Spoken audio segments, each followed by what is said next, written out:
So has this happened to you? I noticed this on my self-healing craft mat for my desk, is that I always have my laptop on it. And after a while, I didn't notice that the heat coming from my laptop created this hump on my healing mat, which doesn't want to go away. So I wanted to try and see if I can't get rid of that and maybe find a solution for this. So I thought about using my heat gun, see if I can heat it up and press it down and see if that works. So let's try.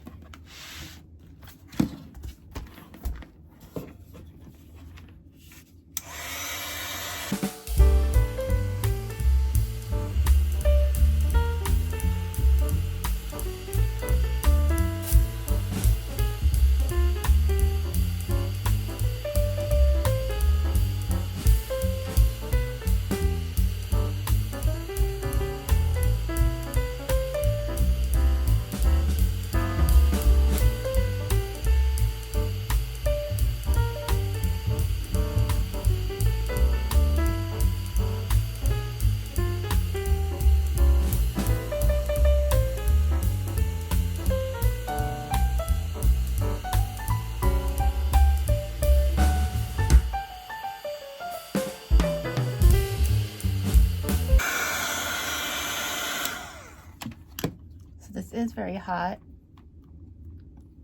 and a little pliable. So I'm going to put something heavy on it. See if I can't flatten it out.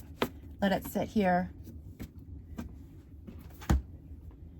And then I'm going to come back and check on it. Okay, I'm back for my reveal. I let it sit and cool for about 10 minutes with the box and my laptop sitting on it just to give it some pressure.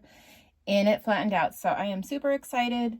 I have my mat back that's not all wonky. And all it took was using my heat gun. So I just have my Doris heat gun. I've had this forever. I think I got it at Michael's like 10 years ago. So you have a heat gun and you have this. And I also saw, and what gave me the idea was on scrapbook.com. They actually had a video on using the heat gun to fix warped magic mats for your die cutting machines. So if you happen to have a mat that you use for other purposes, you might be able to use the heat gun to restore it back into shape. So I hope that helps. Thanks for watching.